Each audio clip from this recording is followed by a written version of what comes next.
Dr. Yusriadi SCMM sebagai Wakil Ketua Umum DPP IMC, dan narasumber kedua adalah Mr. Aditya ST sebagai Dewan Pertimbangan DPP IMC, dan yang narasumber ketiga adalah Mr. Yofi Adinata SPD MSI Ketua Umum DPP IMC.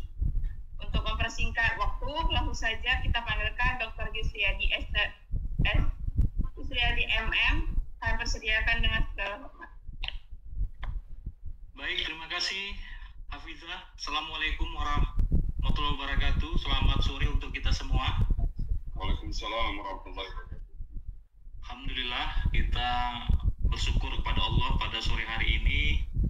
Allah masih berikan kepada kita kesehatan, kekuatan, nikmat semangat untuk terus belajar. Dan pada hari ini kita akan berbagi motivasi, berbagi ilmu ya, terkait bagaimana untuk menjadi hidup yang lebih baik begitu. Dan pada kesempatan sesi kali ini ya, saya diminta oleh IMC ya, Indonesia Motivator Community, untuk memberikan sebuah materi yang bertema tentang bagaimana membangun kompetensi ya. Ini slide-nya sudah terlihat dengan baik ya? Alhamdulillah ya? Sudah ya? Sudah. Oke. Nah, ini merupakan satu materi yang berkaitan dengan bagaimana membangun kesadaran tentang pengembangan diri kita ya. Karena tema besarnya adalah tentang bagaimana membangun kesadaran untuk meraih sukses di masa yang akan datang. Nah, mungkin materi ini menjadi tepat karena ini menjadi pengantar ya, tentang bagaimana pentingnya kita bisa mengembangkan diri kita ya, agar kemudian rencana-rencana kesuksesan kita di masa yang akan datang itu bisa kita wujudkan begitu. Namun tak kenal maka tak sayang ya, saya perkenalkan dulu ya. Mungkin sebagian sudah ada yang kenal, yang menjadi peserta di dalam training ataupun webinar ini mungkin juga ada mahasiswa. Ya, nama Yusriadi. Alhamdulillah saya sudah selesai doktor itu di tahun lalu di bulan 11 tahun 2024, dan hari ini bekerja sebagai dosen di Universitas Potensi Utama. Namun selain kegiatan sebagai dosen juga sebagai trainer, sebagai motivator ya. Alhamdulillah sudah menikah ya, istri 3 anaknya nih. Jadi jangan salah ini, intonasinya harus benar ya, istri 3 anaknya. Jadi istri saya 1, anaknya 3 begitu ya. Nah, kalau untuk alamat di Kota Pekanbaru itu di Jalan Kubang Raya, Perumahan Makota Riau 3. Kalau di Medan itu di Komplek Kowilhan Namurambe ya. Jadi beberapa kesempatan saya di Medan untuk mengajar secara online itu di Namurambe, saya tinggal bersama orang tua. Nah, ini FB, IG dan YouTube saya Yusriadi Trainer ya. Dan ini nomor handphone WA ya, 085265950276. Baik, jadi selain dosen juga saya founder dan direktur di Excellent Training and Consulting, sebagai sebuah lembaga training yang hari ini juga banyak memberikan suatu sumbangan ilmu tentang soft skill, leadership, outbound ya, di berbagai institusi baik di pemerintah maupun di swasta. Oke, kita masuk temanya langsung ya. Nah, jadi begini ya, saya ingin memulai dari ada 4 level manusia gitu. Nah, nanti pada akhirnya kita harus sadari bahwa sebenarnya kita ini di level yang mana gitu ya. Nah, mudah-mudahan ya tentu kita di level yang D ya. Ini kalau dari matriksnya ini sangat jelas ya, kalau kita di level A itu artinya kita tuh tidak menyadari dan tidak tahu. Jadi begini, dalam hidup ini sesungguhnya banyak hal-hal yang memang kita tidak ketahui begitu. Dan dalam hidup ini juga banyak hal-hal yang tidak kita sadari gitu ya. Misalnya secara mudah kita apakah tahu kita sebenarnya bagaimana kondisi alam ini ya, kondisi bumi ini pun kita banyak yang kita tidak ketahui begitu ya. Isi bumi ini banyak yang tidak kita ketahui, atau hal-hal yang berkaitan dengan alam semesta itu banyak kita tidak ketahui. Tapi yang paling terpenting adalah kita tuh harus sesungguhnya menyadari hal-hal yang memang kita harus ketahui begitu ya, untuk menjalani kehidupan ini agar kita bisa lebih baik begitu. Nah, seringkali ada orang yang memang dalam posisi dia tidak menyadari bahwa diri dia tidak tahu bahwa dia itu harus melakukan sesuatu yang berkaitan dengan kesuksesannya begitu. Nah, jadi semacam kompetensi juga ya. Banyak orang misalnya ingin mendapatkan sebuah kehidupan yang lebih baik ya, meraih kesuksesan dalam hidupnya, tetapi dia tidak mau meningkatkan value-nya, meningkatkan kompetensinya. Nah, yang parahnya ketika dia tidak menyadari bahwa dia harus meningkatkan kompetensinya begitu. Nah, tapi memang karena manusia itu prosesnya belajar dan belajar, maka setidaknya ya setelah kita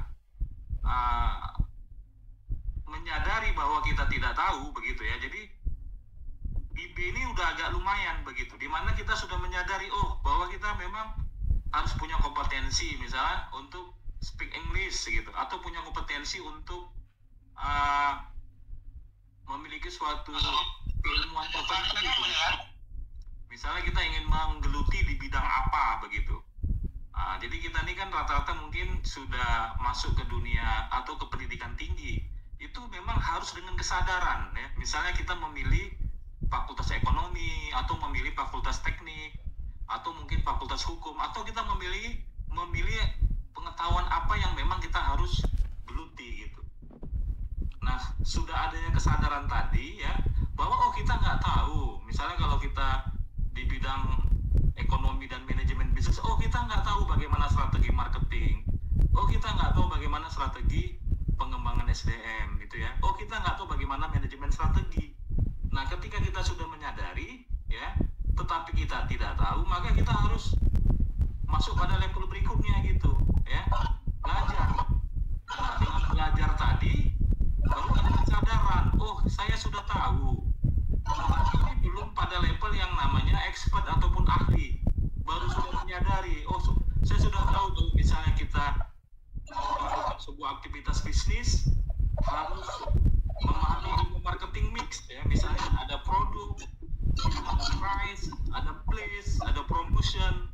Tapi ini belum pada level yang namanya tidak sadar sudah tahu. Jadi maksudnya ini pada level dia sudah kompeten, sudah ahli, sudah expert. Jadi bagaimana dia mempromosikan produknya itu dia sudah tidak berpikir lagi begitu. Atau bagaimana dia misalnya seorang bidang teknik, dia sudah punya pemahaman yang sudah tidak menyadari lagi bahwa dia itu sudah ahli misalnya dalam hal apa, misalnya menghitung project ya. Jadi dia sudah pada level expert. Nah, sampai orang pada level D ini tuh tidak instan prosesnya. Dia harus ada tahapan-tahapan sampai seseorang itu menjadi pada level tidak sadar lagi kalau dia itu sudah tahu, sudah ahli begitu. Sama seperti bawa motor ya. Kalau kita sudah ahli, kita tuh tidak perlu mikir lagi kapan kita motong, kapan kita ngerem begitu kan. Kapan kita harus di belakang kendaraan yang lain begitu. Dia sudah pada level kita sebut dengan unconscious kompetensi, keahliannya itu sudah di bawah sadar begitu. Nah, seperti itu ya. Nah, kita lanjutkan ya. Nah, jadi untuk pengembangan diri ini kemudian kita harus memahami 4 tahapan yang harus kita lewati. Yang pertama ya, kita harus menyadari bahwa kita tuh punya potensi ya. Jadi Allah tuh kasih kita tuh potensi yang luar biasa ya, sebagai manusia. Ada akal ya, ada fisik ya, kemudian ada ruh, itu semuanya adalah potensi yang Allah berikan kepada kita. Tentu karena potensi itu diberikan, maka ada konsekuensi. Nah, jadi setiap potensi yang diberikan pasti ada konsekuensi yang mengandung misi begitu. Nah, itu nanti akan dijelaskan lebih lanjut ya. Nah, untuk meningkatkan potensi ini maka kita harus optimasi begitu ya. Nah, bagaimana cara mengoptimasinya nanti akan dijelaskan pada slide berikutnya. Kemudian setelah dioptimasi baru menjadi kompetensi. Nah, ketika orang sudah memiliki kompetensi, maka dia akan memiliki reputasi. Nah, tahapan inilah yang terus ya menjadi siklusnya begitu. Oke, kita lanjut ya. Jadi kenali potensi. Ada orang menganggap dirinya, oh saya dominan otak kanan, otak kiri. Jadi gini, jadi kita harus kenali diri kita. Sebenarnya kecenderungan kita ini gimana gitu. Nah, makanya sebenarnya tes bakat itu menjadi penting agar kita itu mengasah diri kita itu sesuai dengan potensi kita ya. Jadi misalnya kalau di dalam sejumlah teori kepribadian ya, itu misalnya ada teori tentang bahwa orang ini introvert, orang ini extrovert. Jadi kalau orang otak kanan ini kecenderungannya kerjanya dengan orang. Kalau otak kiri kerjanya cenderung dengan alat, begitu ya, beberapa teori ya. Memang sudah seperti itu sunatullahnya gitu, bahwa manusia itu memang ada perbedaan potensi, yang perbedaan potensi inilah yang akan menghasilkan suatu peradaban begitu. Kan nggak semua orang jadi tentara, nggak semua orang jadi dokter, nggak semua orang jadi pilot gitu ya. Jadi semuanya kita nih punya potensi atau punya peran begitu. Ada orang yang introvert, berarti kerjanya fokus ya dengan alat ya, mungkin akuntan ya, mungkin kerja di laboratorium begitu. Ada extrovert, mungkin humas, melobi, marketing dan lain-lain. Nah, ini penting menyadari potensi ini untuk apa ya? Kemudian nanti kita akan semakin tajam kalau misalnya kita mengasahnya. Ada orang thinking ya, kemampuan berpikirnya tuh lebih hebat. Tapi ada orang feeling, kemampuan merasakan orang lain tuh lebih hebat. Jadi ini semua potensi gitu ya, sehingga orang yang berpikirnya kuat ya, itu cocoknya kerjanya apa gitu. Atau orang yang feelingnya lebih bagus, kerjanya apa gitu. Nah, orang yang feelingnya bagus itu misalnya dia bisa di HRD begitu ya, atau dia bisa menjadi pemimpin-pemimpin untuk proyek-proyek sosial dan lain-lain gitu. Nah, ini nanti tentu ada apa ya, pendalaman khusus tentunya ya terkait dengan potensi ini ya. Jadi ini ada sensing, intuiting. Jadi kalau dalam teori Stephen itu ada sensing ya, ini orangnya berpikirnya dengan data dan fakta. Ada orang thinking, berpikir keras. Ada orang intuiting gitu ya, dia lebih banyak menggunakan intuisinya dalam mengambil keputusan. Ada orang feeling, dia lebih bisa merasakan orang lain gitu ya. Nah, ini semuanya adalah potensi begitu. Nah, saya ingin membangun kesadaran tentang bahwa sesungguhnya kita sebagai manusia itu adalah sangat spesial ya, sangat spesial. Nah, ini ya. Jadi supaya kita tuh tahu begitu bahwa dengan spesial kita ini harus optimalkan diri kita. Jangan sampai dengan potensi yang Allah berikan kepada ini nggak kita optimalkan ya. Misalnya saya kasih data bahwa ternyata jantung kita tuh berdenyut ya sebanyak 103.689 kali dalam 24 jam begitu. Ini kan potensi nih ya, darah menempuh perjalanan sejauh 168 juta mil gitu. Bernapas sebanyak 23.040 kali, menghirup udara sebesar 483 meter kubik, kemudian berkata-kata sebanyak 25.000 kata. Ini semuanya potensi. Menggerakkan sebanyak 750 otot gitu ya. Kuku kita ternyata bertumbuh 0,0012 cm, rambut memanjang 0,943535 cm, ada 7 juta sel otak kita terus bekerja, dapat meminum sebanyak 3,5 liter cairan. Ini yang saya katakan, kita tuh banyak yang tidak kita ketahui dan kita tidak sadari. Ternyata Masya Allah, Subhanallah, Allah sudah berikan begitu banyak potensi. Dan ini masih sebagian kecil begitu ya. Dapat makan sebanyak 1,5 kilogram. Nah, jadi dengan potensi yang Allah sudah berikan kepada kita, pasti ada misi yang harus kita jalani begitu. Nah, misi inilah yang kemudian menuntut kita harus memiliki kompetensi supaya misi yang kita jalani ini bisa sukses ya. Oke. Ini masih berkaitan dengan kesadaran potensi yang Allah berikan kepada kita. Nah, mungkin saya coba ingin menayangkan sedikit video ya tentang bagaimana proses kita bisa jadi manusia. Ini sebentar aja videonya. Mudah-mudahan bisa diputar nih. Oke.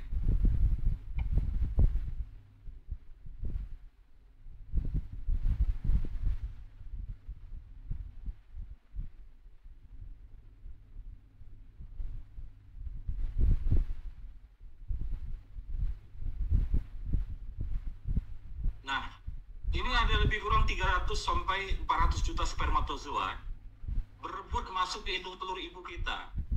Nah, satu di antara 300 juta spermatozoa itu kita yang terpilih. Jadi sebenarnya proses terpilihnya kita sebagai manusia itu bukan terjadi secara kebetulan, tetapi ada rencana Allah kepada kita sehingga kita dipilih sebagai manusia. Maka itu sekali lagi ada konsekuensi yang harus kita jalani begitu.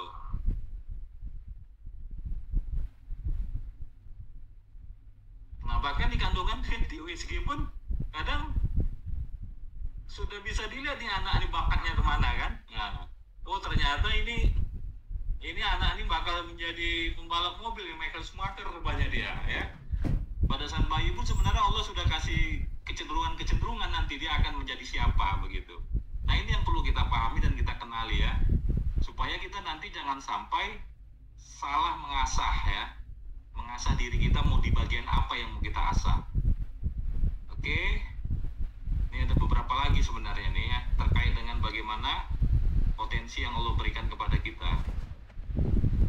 Nah, ternyata dalam tubuh kita tuh ada 1 triliun sel. Nah, dalam satu sel terdapat 23 pasang kromosom. Dalam satu kromosom terdapat 3 miliar DNA.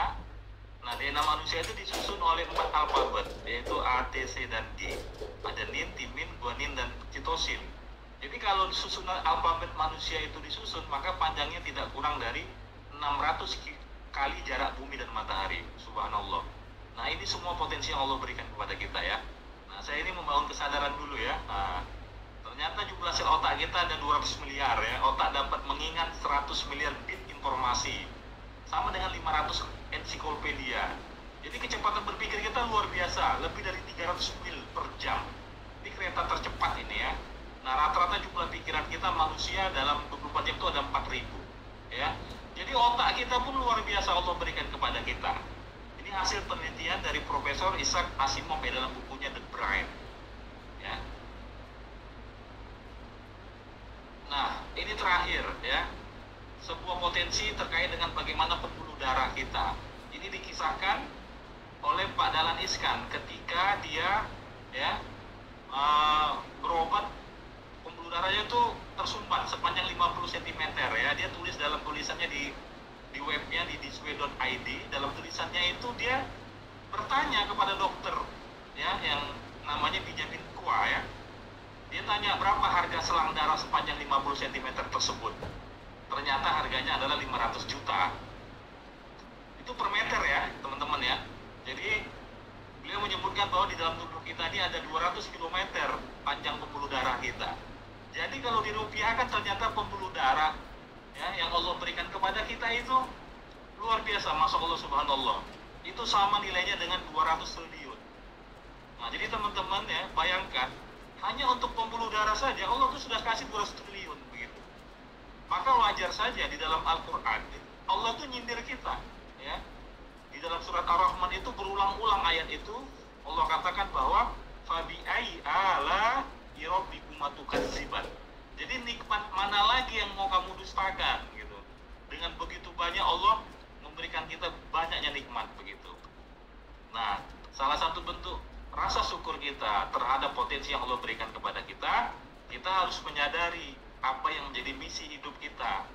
Nah, saya sebagai seorang muslim ya, itu tentunya kita mengacu kepada Al-Quran. Saya ingin mengutip beberapa ayat ya di dalam Al-Quran. Misalnya di surah Al-Baqarah ayat 30 ya, Allah berfirman, wa iz qala rabbuka lil malaikati inni ja'ilun fil ardi khalifah. Jadi kata Allah menciptakan manusia itu untuk menjadi pemimpin. Jadi kita ini semuanya pemimpin sesuai dengan peran kita masing-masing. Kemudian juga kita disuruh beribadah ya kan. Ini surat Az-Zariyat 56, wa ma khalaqtul jinna wal insa illa liya'budun. Jadi tak kuciptakan jin dan manusia kecuali untuk menyembah kepadaku, kata Allah. Atau kita disuruh beribadah. Kemudian kata Nabi, khairun nas anfa'uhum linnas, sebaik-baiknya manusia yang paling banyak memberikan manfaat atau berguna. Baru terakhir ya, inna akramakum indallahi atqakum, sesungguhnya manusia yang paling mulia adalah yang paling bertakwa.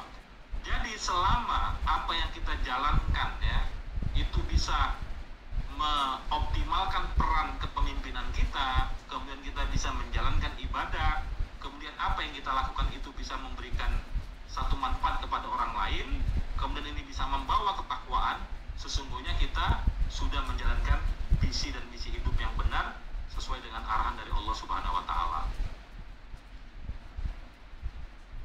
Nah, jadi intinya ketika kita bertanya apa sih sukses yang ingin kita raih, itu yang penting hidup kita itu bermanfaat, ya, bertakwa pada Allah. Udah, itu ya sebenarnya. Ketika kita bisa memberikan manfaat, secara otomatis itu akan memberikan dampak-dampak lainnya, kan gitu ya. Misalnya seorang dosen memberikan ilmu kepada mahasiswa, dia memberikan manfaat dan dia tetap juga tentu mendapatkan finansial begitu.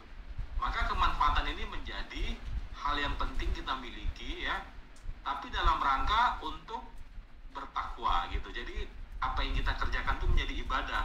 Bahwa nanti kita akan mendapatkan finansial itu ya tentu secara otomatis. Sunatullahnya ketika kita memberikan sesuatu yang berguna, tentu Allah akan berikan rezeki kepada kita, ya. Baik, jadi potensi ini kalau dia dibiarkan, ya, kita nggak sekolah, kita nggak belajar, kita nggak ikut training, kita nggak meningkatkan diri kita, nanti dia menjadi apa? Menjadi hipotensi, ya. Nah, jadi harus dikembangkan supaya menjadi kompetensi. Nah, ini yang paling terpenting, ya. Nah, mengapa kita hari ini harus kuliah, ya? Nah, optimasinya dengan apa? Ya, mungkin dengan reading, membaca, learning, belajar, training, ikut pelatihan, ya, coaching, ya, dilatih dengan coach, ya, kemudian diajarkan, ya, kemudian experience juga melakukan aktivitas yang berhubungan dengan bagaimana kita mempraktekkan pengetahuan yang kita miliki. Ini filosofis membuat parang, ya. Coba kita lihat. Parang ini bisa tajam, bisa rapi, cantik, bisa digunakan. Itu sebenarnya dengan proses yang cukup panjang. Awalnya hanya sebongkah besi, tetapi besi itu kemudian digembleng, dibakar, dipukul, diasah, ditajam. Nah, itu seperti itu kehidupan kita mengoptimasi diri kita. Jadi ketika kita misalnya belajar dan rasa pada saat belajar itu ada rasa sakit, ada rasa pedih, ada rasa tidak nyaman, sebenarnya itu proses untuk membentuk diri kita supaya kita bisa menjadi orang yang kompeten, ya, supaya kita bisa digunakan, ya, supaya nilai kita semakin lebih tinggi. Tentu sebongkah besi yang belum diapa-apakan dibandingkan dengan parang yang sudah ditajamkan, tentu secara otomatis harganya, nilainya lebih mahal sebuah parang yang sudah ditajamkan. Nah, kalau kita bicara tentang kompetensi, ya, berikutnya adalah memiliki kompetensi. Jadi harus memiliki motivasi yang cukup. Kemudian traits itu adalah ciri bawaan kita sesuai, ya. Misalnya kalau kita mau jadi tentara, berarti badan kita harus cocok untuk jadi tentara. Kalau kita ingin menjadi pilot, kalau kita ingin menjadi apapun, ada ciri bawaan yang sesuai. Kemudian ada konsep diri, ya, yang memang kita pahami bahwa pekerjaan kita ini adalah pekerjaan yang sesuai dengan pikiran dan perasaan kita. Baru nanti ada knowledge, pengetahuan yang harus kita gali. Baru ada skill yang harus kita pelajari. Nah, ini sebenarnya kutipan dari Spencer, ya, seorang ahli di bidang SDM. Dia memberikan 5 elemen kompetensi, ya. Jadi motivasinya cukup, ciri bawaan yang ada pada dirinya juga sesuai, kemudian dia punya konsep diri yang juga sesuai dengan pilihan pekerjaan yang dia inginkan, kemudian dia mau belajar dan dia terus mau berlatih. Maka kompetensi itu bisa terbentuk, ya. Nah, jadi kalau kita tidak punya motivasi yang kuat, rasanya kita susah untuk bisa meraih kesuksesan. Makanya kita harus memiliki sumber-sumber motivasi kita, begitu. Nah, misalnya, ya, kita ingin uang, harta, aset, rumah yang bagus, kendaraan yang bagus, itu wajar, ya. Atau kita punya hobi, kesenangan, ya, cinta, kasih sayang, ya, punya keluarga, punya ayah, punya ibu, punya adik yang ingin kita bahagiakan, itu merupakan sumber motivasi. Tapi sebenarnya motivasi terbaik itu adalah motivasi spiritual. Bagaimana apa yang kita kerjakan itu bermakna, ya. Bermakna dalam arti ini bisa menjalankan visi dan misi hidup kita sesuai dengan rencana Allah, sehingga dia menjadi ibadah dan orientasi kita sebenarnya karena ingin mendapatkan surga. Jadi kalau itu yang kita miliki, maka kita akan punya daya dorong yang luar biasa. Ketika bekerja, kita tidak bekerja karena pimpinan, tapi memang kita punya tanggung jawab.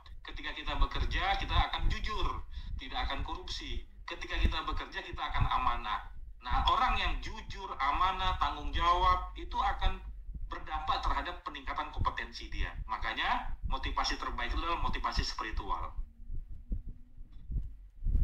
Nah, kemudian bangun komunikasi ya, agar kita tuh bisa dikenal oleh orang ya, supaya apa? Supaya nanti kita punya reputasi.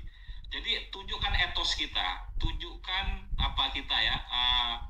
Kalau di dalam CV kita tuh namanya historis ataupun portofolio kita harus sering, misalnya menjadi public speaker harus sering tampil. Kalau kita menjadi seorang marketing harus sering jualan. Kalau kita sebagai seorang guru harus sering mengajar. Itu akan berdampak terhadap etos atau kinerja. Patos ini berhubungan dengan bagaimana ketika kita berkomunikasi kita bisa memahami kondisi-kondisi emosi seseorang sehingga orang lebih mudah menerima. Ini teori dari Aristoteles ya. Komunikasi yang baik itu harus memenuhi syarat, ada etos, ada patos, dan ada logos. Logos itu artinya apa yang kita sampaikan, apa yang kita ceritakan itu masuk akal, bisa keterima otak. Lanjut, reputasi, maka kita perlu mempelajari yang namanya personal branding.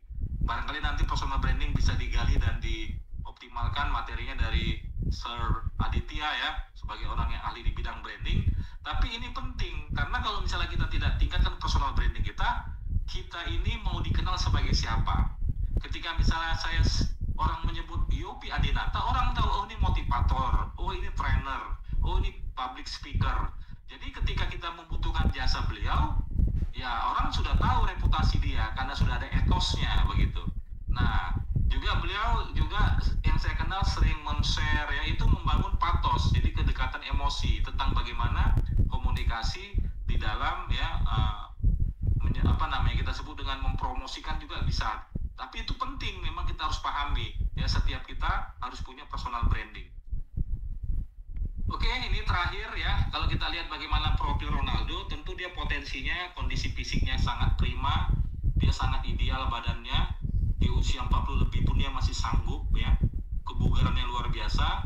Memang sejak kecil dia sudah dioptimasi potensinya, sudah berlatih di sekolah ya, berlatih di sekolah bola dan terus mengikuti kompetensi sehingga dia menjadi ahli dalam bermain bola, maka reputasi dia menjadi pemain termahal. Nah, 4 hal inilah yang perlu kita miliki agar kita terus berkembang, sukses, dan tentu kita bisa meraih apa yang kita inginkan. Barangkali demikian materi dari saya, nanti kita bisa lanjutkan dengan diskusi. Lebih dan kurang mohon maaf. Buah selasi tumbuh di batu. Terima kasih, thank you. Wassalamualaikum.